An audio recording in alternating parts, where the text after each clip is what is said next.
everyone, it's Laura, and today I'm here to do my September wrap-up.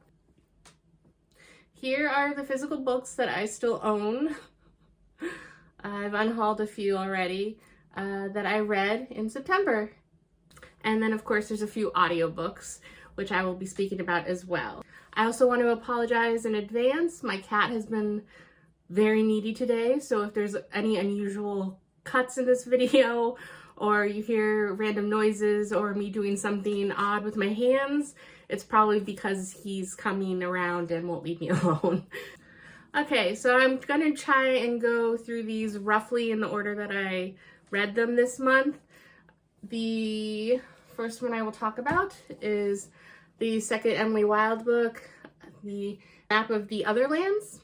And I really enjoyed this one a lot. I obviously can't go too much into it because it's kind of dependent on what happened in the first book for the plot of this one. Safe to say that they go on another adventure, Emily and Wendell, and this time it's in Austria, and they have recruited 2 more people to their party, and I rated it overall a 4.5. Then we have Warbreaker by Brandon Sanderson, and I'm continuing in my Cosmere journey.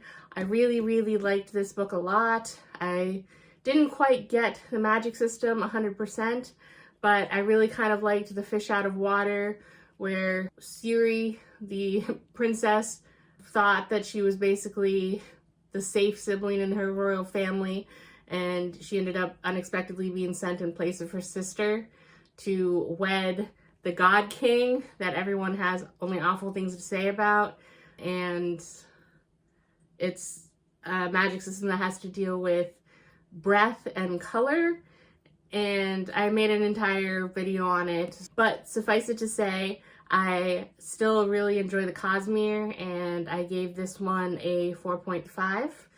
The next one I will talk about is one that I had a physical copy of, but I listened to it in audiobook form. It was a book that I owned for quite a while, and I had attempted to read before and stopped about halfway through, and that is The Memory Collectors. I really enjoyed the concept more than the actual book. It was about Evie, who she basically has the power to get readings from inanimate objects. So a favorite childhood toy, she can read happiness or playfulness. If she touches something like a gun, she could feel maybe wrath or betrayal, that type of thing, and how that has severely affected her life. And then she ends up meeting Harriet, who is a person who is much older than her. Harriet's an old lady who also shares the gift. And while Evie is basically scrubbed her life of as many quote-unquote stained objects as possible, Harriet has embraced it and basically become a hoarder of what she calls bright objects, and it has consequences, and so they kind of team up to manage Harriet's collection because Evie needs money and Harriet has money. That's the only reason that Evie agrees to this task. And again, I really like the concept more than I actually like the book, and I wasn't a huge fan of the characters either. So obviously, for lack of having the physical book anymore, I did unhaul it already. I am glad that I did finish it through audiobook because I was still really curious about the conclusion of the story. So it wasn't something I wanted to DNF. I did want to know how it ended, but ultimately I gave it a 2.5. Next, I'm continuing on with the Chestnut Springs series. I will have a video eventually when I finish all 5 of them with my thoughts kind of condensed together. That's why there's no video yet on the channel, just for that. But I did read the 4th book in the series, and this time it was a romance between Summer's half-sister Winter and then Theo Silva, who is Rhett's protege in the bull riding circuit. And there were a lot of things I liked about this. Unfortunately, some of the actions, mainly of Rhett, who I fell in love with in the first book, he annoyed me and kind of seemed to backslide in some ways in this book, but thankfully he's a side character. I did enjoy seeing things from Winter's perspective somewhat, because she kind of was set up in the first book as more of like a villain, And so kind of understanding her mindset was really helpful in this one. So I still really enjoyed it. Not so much as the first 3 books. So I gave this one a 4, but I still really like the series. And I am planning to finish the 5th book with Bo some point in this season. So while I am eager to finish this series, it's not an immediate priority. I also read, because I kept hearing amazing things about Octavia Butler, and one of the ones I heard a lot of good things about, I know that there's a few that I've heard from her, but one that I've heard over and over again is Parable of a Sower, and so that was on Everin, so I listened to that in audiobook and discovered it's not for me, and Octavia Butler doesn't seem for me. I have watched some Emily Fox videos, and she's a big fan of Octavia Butler, and from what I've seen from a few books that she's read in her vlogs, it's enjoyable to hear her thoughts of, but none of them sound interesting to me. So unless something wild happens or I discover a book that she writes that sounds like a different premise, I will probably steer clear of any of her works in the future. But it's basically a book that's following Lauren Olamina. I always have to reference how that name is spelled because I can't remember it off the top of my head. And I don't even know what it's really classified as, but it's basically like a dystopian present day where a lot of the systems of our society have fallen apart, and there are quote unquote neighborhoods, and every neighborhood is walled off because certain resources are scarce, and she's lucky enough to not necessarily be affluent in the current environment, but her father is a preacher, and he is, I believe, is a Baptist preacher, and he also is a professor at a university. So they make decent enough money to buy supplies despite the increasing prices for flour, water, and such. So basically it's learning about this world, and then you see how her thoughts differ and her ideas of their path forward should proceed. And despite being the daughter of a preacher, she doesn't believe. She is formulating her own religion, which she calls Earthseed. And I'm not a religious person, and I don't want to claim that I'm not into dystopian anymore, but this at least wasn't kind of the right dystopian for me. So those are my thoughts on that. Hi, Oliver. Yes. Can you give me a minute? Oh, did I mention? I gave Parable of a Sower 2.5, if I didn't mention that before. The next book that I want to talk about is The Only Purple House in Town. And this one is a story of Iris, and she is basically, it's in kind of a, I think the term is magical realism, because it's basically current day, but there are magical elements. Basically, there are paranormal creatures. Iris herself is from a family of vampires, but not vampires like blood-sucking vampires. They're emotional vampires. One of them can feed on pain, another one on anger. The pain one is a doctor in kind of a Doctors Without Borders situation. And then the one who feeds on anger, she's a lawyer. And Oliver, Iris has not figured out what she can feed on, and she's not nearly as successful, and she doesn't get on well with 2 of her 3 sisters or her mother, and her father is kind of a pushover, and whenever he tries to intervene on her behalf, he just makes the situation worse. So she is barely scraping by. She's on the outs with her current housemates, so she kind of lucks out, even though it's bad to say it, when her great aunt dies and basically bequeaths her house and all her worldly possessions. So she goes and does what she can to see how fast she can move in. But it is a lovely house, but it's kind of good bones, but needs care and updating. And it's big. It's 5 bedrooms, and it's an old Victorian. So she has no money, obviously. So she ends up taking on boarders, and she moves herself into the attic, and she does what she can to kind of spruce up the place, and some of her boarders have their own talents to help her with that. So it's basically kind of a found family story, and a self-discovery journey for Iris as well. And I liked a lot of it. Some of it was a little odd, but overall I found it very enjoyable, and I gave it a 4.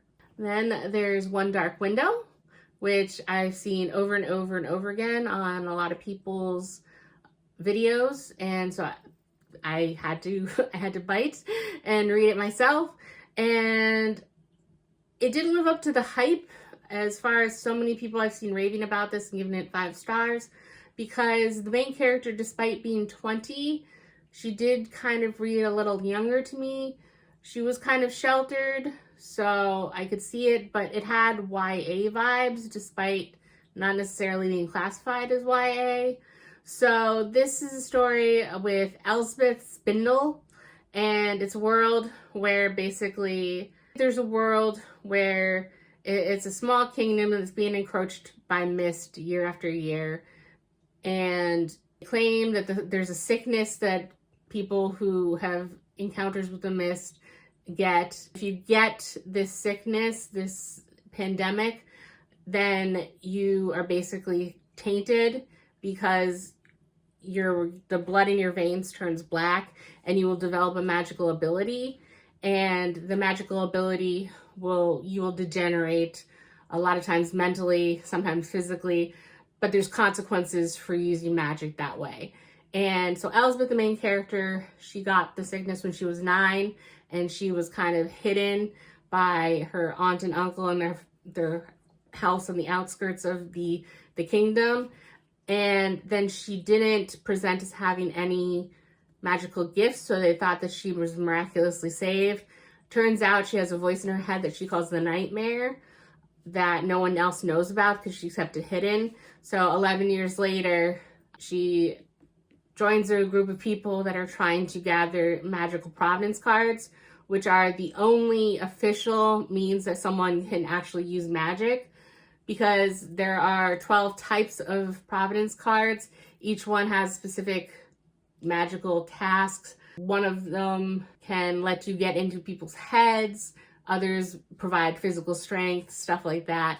And there are still downsides if you use them too often, so you have to use them cautiously, but these are the only ones that are allowed to be used by the king, because the king has decreed that anyone who uses magic without them, who have been sick, must be killed. So that's kind of basically it, without going into too much more detail. I already rambled more than I should. Anyway, I enjoyed a lot of it. It did not live up to 5 stars I've seen a lot of other people give it. I gave it a 4.25. At the time, I was juggling between a 4 and a 4.25, but as I've read more and given 4s to other things, I will stick with a 4.25 for this. Then there was Looking for Love in All the Haunted Places, and this one I gave a 3 because it had so much of what I liked, because in this one, Lucky Heart, she has ESP. She can look in your eyes and see a lot of your core values, belief, and what makes you up as a person. And so she is signed up to be a caretaker on a TV program, and she's the 4th caretaker, and she's supposed to stay in this haunted house for 30 days. The first 3 caretakers haven't lasted more than 3 days, and so she wants to use this as a springboard to get funding for her own paranormal investigations. And she meets the crew, the host. Hi. The host of the show is Maverick, who is a well-known figure in the paranormal community, and he and Lucky basically strike up a relationship.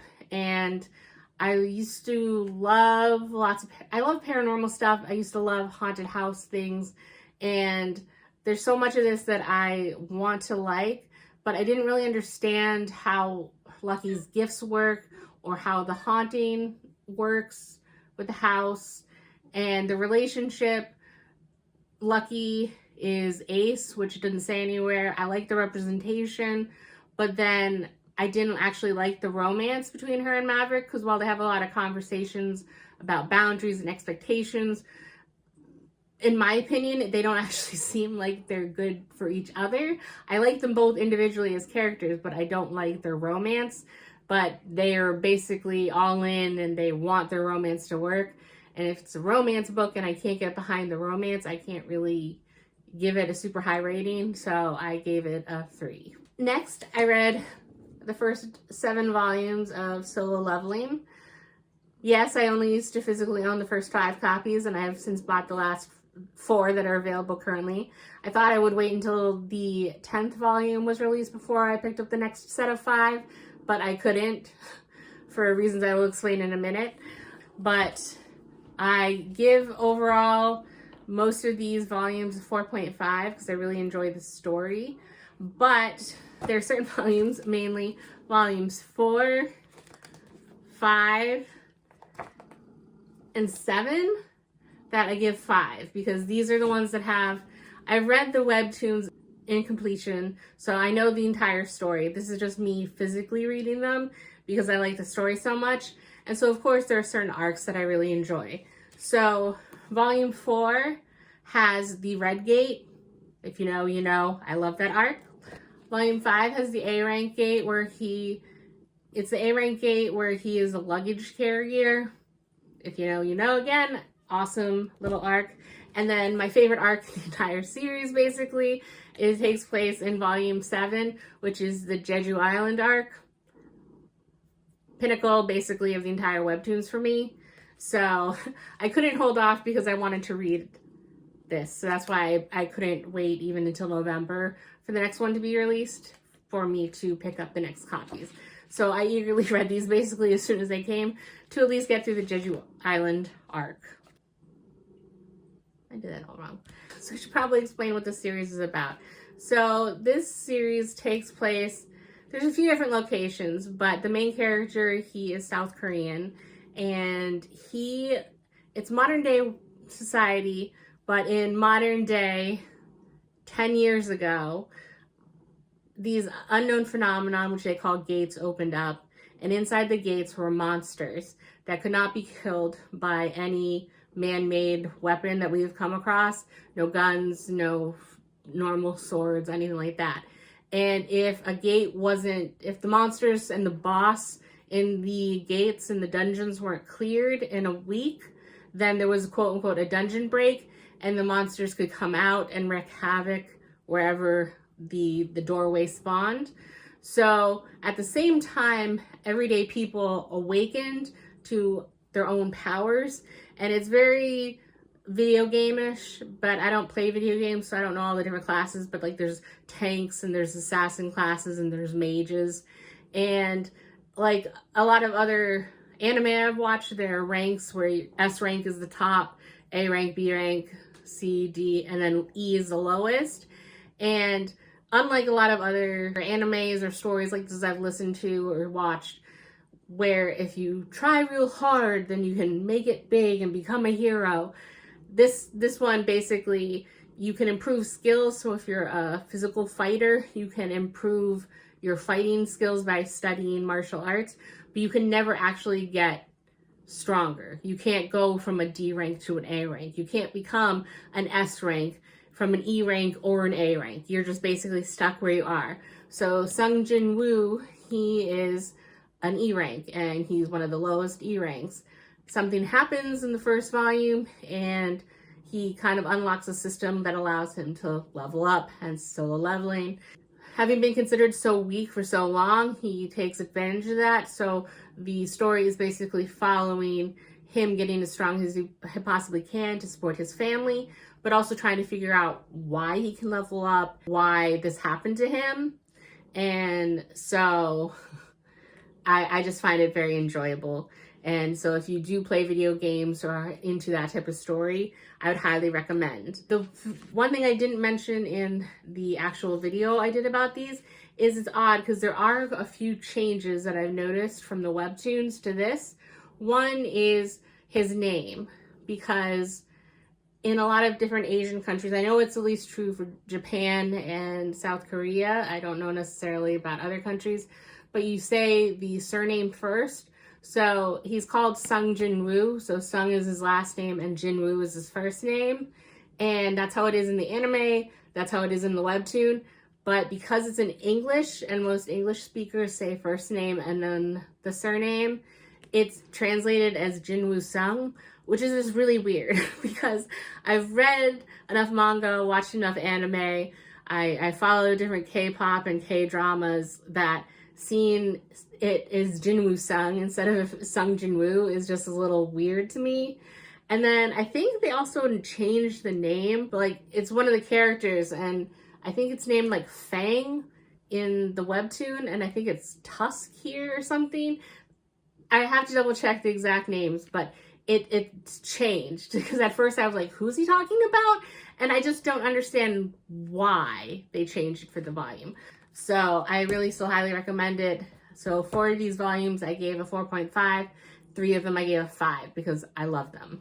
Next is Big Little Spells, which is the sequel, the second book in a series.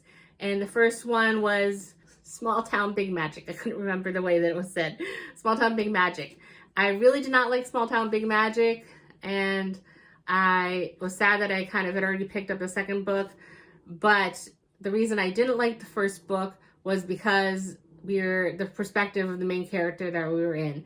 Emerson, I found her really annoying. The entire story was her basically discovering that the town where she was like the president of commerce and she owned a bookstore and she was heavily involved in planning all community activities, that it was basically a magical town full of witches and that she herself was indeed a witch, but she had been stripped of her memory when she turned 18 and failed the coming of age test and that she was deemed spell dim. And so the entire first book was her kind of coming to terms with that. And I hated her because she obviously, for having been involved in everything, she's the go-getter, I'm the leader, I can handle it, I know what I'm doing type. And despite her being the only one in that book with her memory being wiped, she still insists she knows best in a lot of situations, and that was just very aggravating because it's not like she gets her memories back. She basically just discovers she's a witch and still tries to take charge. So she has no memory of growing up with magical powers, and she refuses to listen to any of her friends that have never had their memory wiped. And I just found it insufferable. And the more and more I sat on that book after I finished it, the more I hated it. So I was really hesitant. I didn't want to just give up this book without giving it a try. But luckily, this book takes place with Rebecca, who is her sister. So Emerson is only a side character that shows up occasionally. She's far better and relegated to that role. So Rebecca actually really liked. This made this book much more enjoyable. And I listened to it in audiobook form, and the third book is out. I will continue with the third book. I gave this one a 4-star. I obviously can't really go into too much detail because it's a sequel, but basically Rebecca also failed her coming of age test and she was deemed spell dim. So she, instead of getting her memory wiped, she chose exile. So she still had all her memories, but she had to leave the community and promised to never use magic again. So this is circumstances from the first book dragged her back to town, and they don't want to say more and spoil, but I liked it a lot. And I look forward to the third book, and hopefully I enjoyed as much as that one. Times Convert. This is the 4th book in the I don't even know if it's still the All Souls series. There was an All Souls trilogy by Deborah Harkness, and that was made into a TV show. I believe it aired on Prime. It's on US Netflix, at least right now. I don't know if it's on Netflix in other countries. But that one basically is there was a witch, Diana Bishop. She could trace her lines back through Salem and back to the UK and London and all that. And a long line of witches. She never really got the hang of magic. She had a hard time learning it. So she basically disavowed that side of her. She became a historian. Instead, she's a professor at Yale, but she's taking time off to go research a paper at Oxford in the Bodleian Library. As part of her research, she asks for for a rare book, and it's Ashmole 782.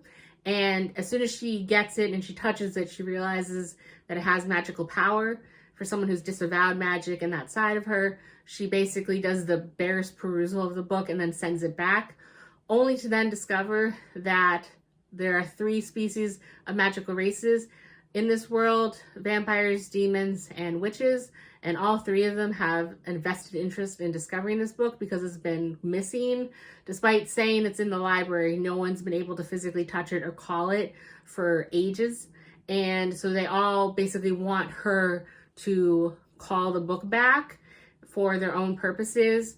And they all have their own lore in their species about what that book contains, what information, and why it's important to them. And she becomes increasingly scared because people go to desperate measures to get her to call it back. And Matthew Claremont, he is a vampire. He kind of becomes her unwitting protector. A romance blooms between them. And there's 3 books with that. And Matthew, he's a scientist. And one of the people he works with 2 other vampires in a lab. One of them is Marcus. And this is a book with Marcus and human Phoebe. Phoebe is becoming a vampire. And so through this process, he is reliving his past about his human life and how he was turned as a vampire. And so it basically follows the perspective of Phoebe, Marcus, and then you still get some chapters from Diana's perspective in current day. And I thought I would really like this, but Marcus was born, because you got hints of it, of Marcus's backstory in the first trilogy, and I thought it would be interesting. He was born in 1757 in Hadley, Massachusetts, and that's kind of my neck of the woods. I'm in New Hampshire, so I thought I would enjoy it. Instead, it made me realize how little I actually know or remember or care to remember about American history, and so it took me far too long to catch on to things such as Bunker Hill or the French Revolution or the different epidemics that were happening in and around certain time frames depending on the dates. So unfortunately, this book made me feel stupider than I care to admit. So that kind of hindered my enjoyment. I did still really like Marcus. So overall, I ended up giving this one a 3.5, and I'm going to end up reading the 5th book that I didn't know about until back in the books mentioned something about it about a month ago or so, and so that's why this one was bumped up in the timeline for reading. Next is the Pumpkin Spice Cafe, and this one I heard about from Steph Loves, and since then I've heard it on a few other different people's channels, and it is about Jeannie, and she worked as an assistant in Boston to a CEO of a finance company. I believe it was a finance company. He was the CEO to some powerful company. And she walks in on him dead, basically, one day. And no one had cared to find him, knew that he was missing. And she just realized how work consumed his life. And because it consumed his life, it consumed hers. And how much she had distanced herself from her own friends and family, and how alone she felt, and she didn't want to end up dying like him. So she basically quits her job, moves to Dream Harbor to take over her Aunt Dot's Pumpkin Spice Cafe when Dot decides to retire. And so she tries to reinvent herself because she's basically kind of a highly anxious person who is prone to flights of fancy, and anything goes wrong, one of the first days that she's there, she hears noises in the night and she assumes it's ghosts. So she's an odd duck, but she thinks she needs to reinvent herself and become the new Jeannie to fit into this quirky little town.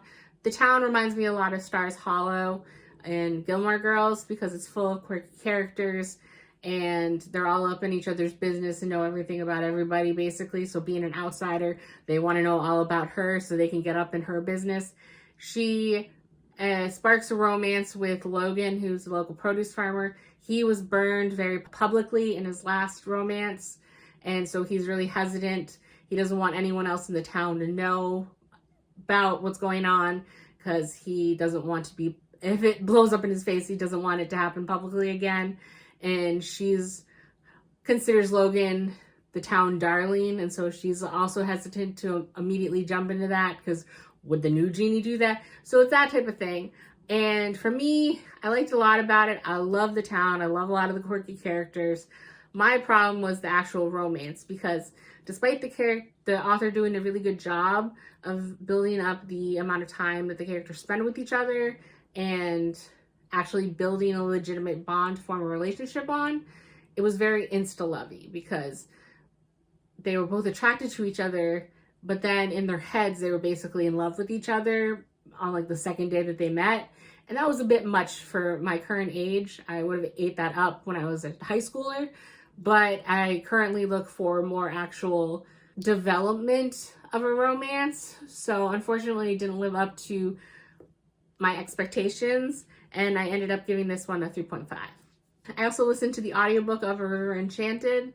That was a book that I tried to physically read twice and didn't get very far. I think the most I ended up getting was about like 70 pages in physically. I did end up DNFing it in the audiobook. I got up to page 300. I was kept tabs on my physical copy, and I have since unhauled it, so hence why I have to have the picture. Basically, this book is about Jack Tamerlane, who is returning to his magical island of Cadence.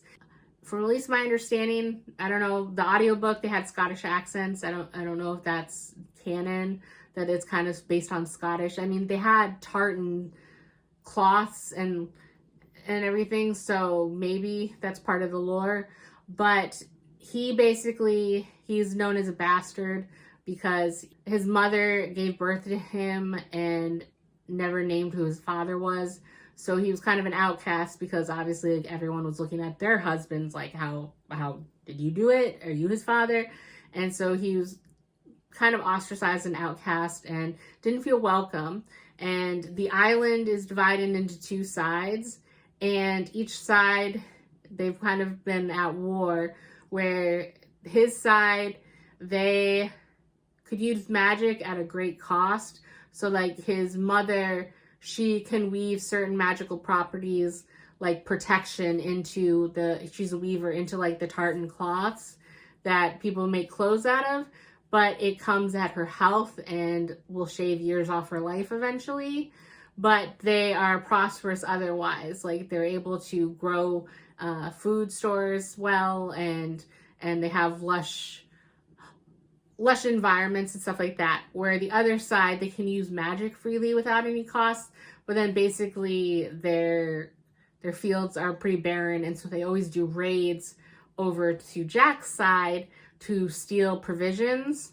And so a war has been going on. There in the myth, there was an alliance where they were going to have a marriage between the two sides, but it ended up bloody and did not go well. So there's still high animosity between both sides. And so Jack, he went away to the mainland to go to school to become a bard and learn magic.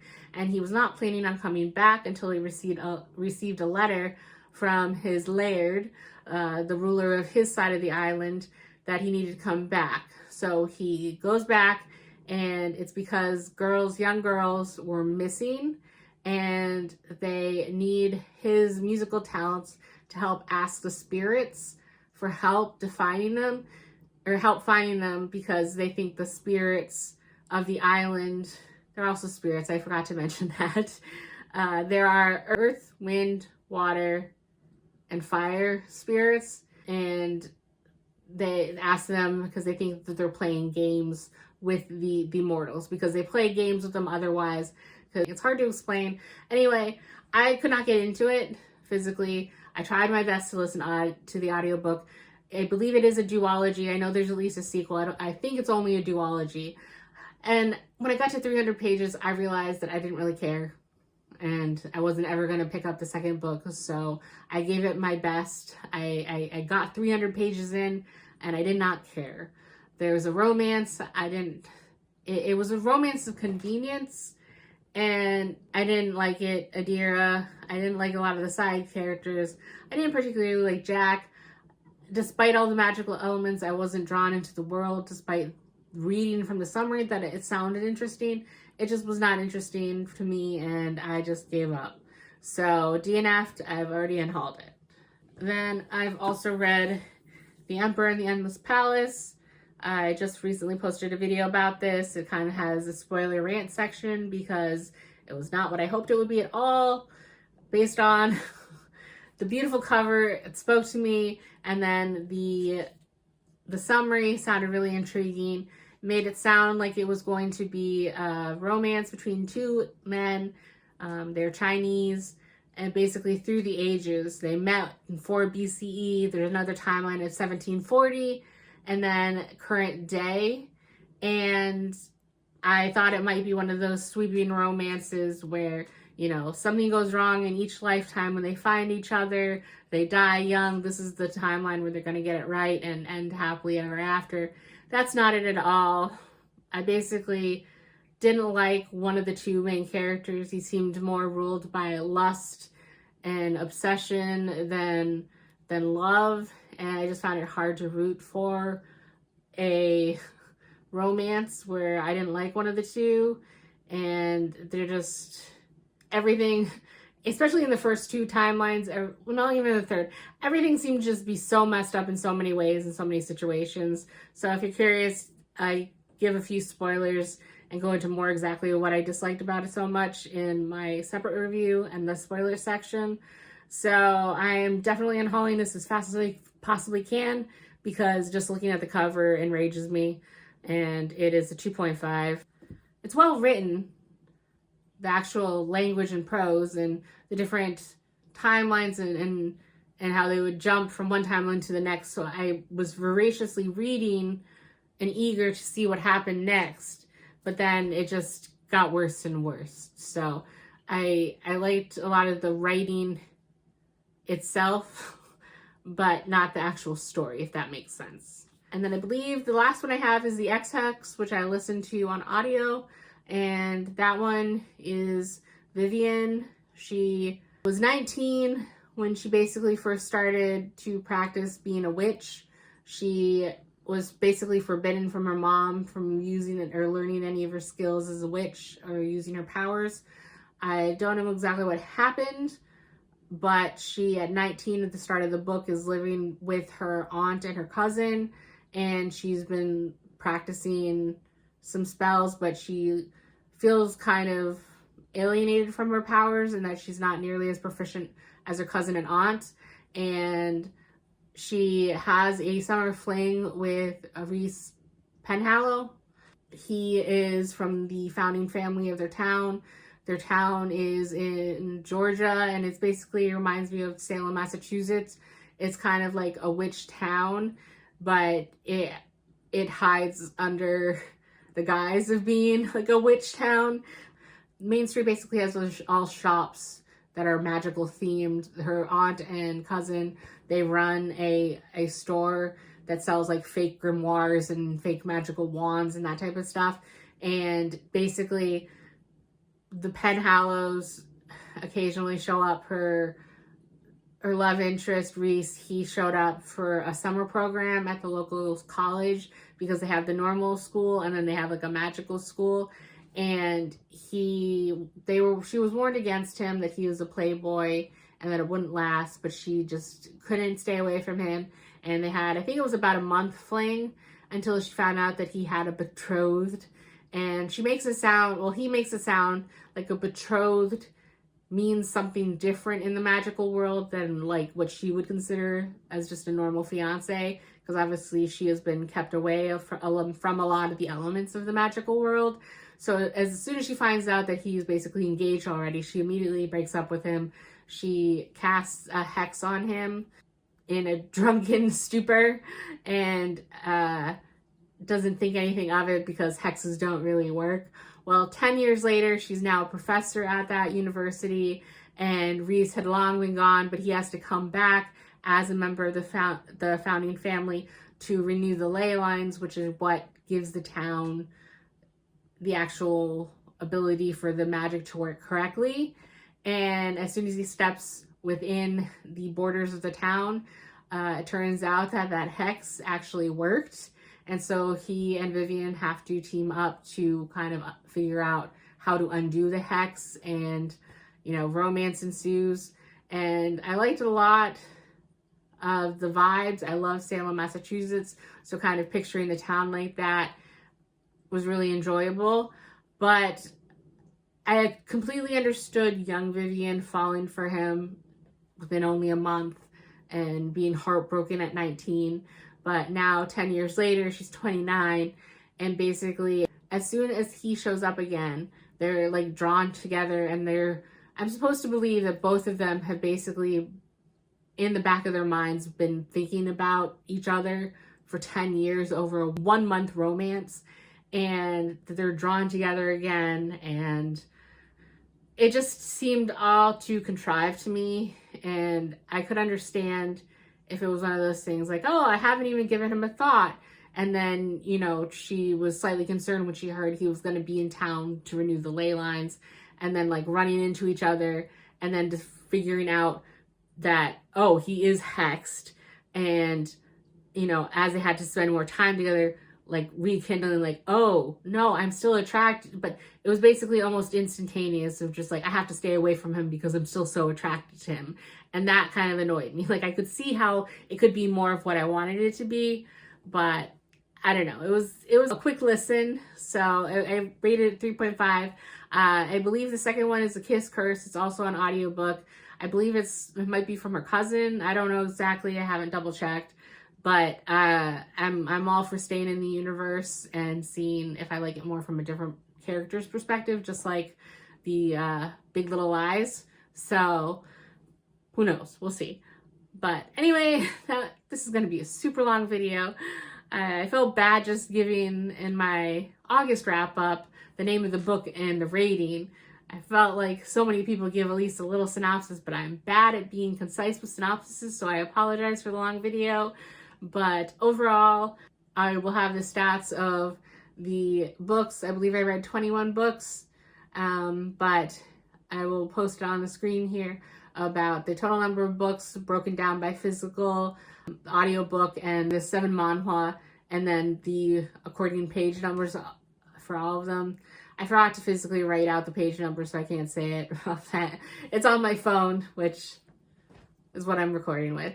So I believe that's everything. This was another eventful reading month, and October I really look forward to reading more of my magical books and continuing in my cosmic journey. I did actually try and pick up Tress of the Emerald Sea this month at one point, but I just wasn't in the mood for it, so I wasn't going to force myself because I think I will really enjoy that book. But at that point, I just wasn't in the mood. So hopefully this month I will be. I actually do have a vacation planned this month. It's just a week off from work. I'm not going anywhere. It's going to be a staycation. So hopefully I'll get a lot of reading done then. So I'm eager to see what October holds for me in reading, and I will see you in the next video. Bye.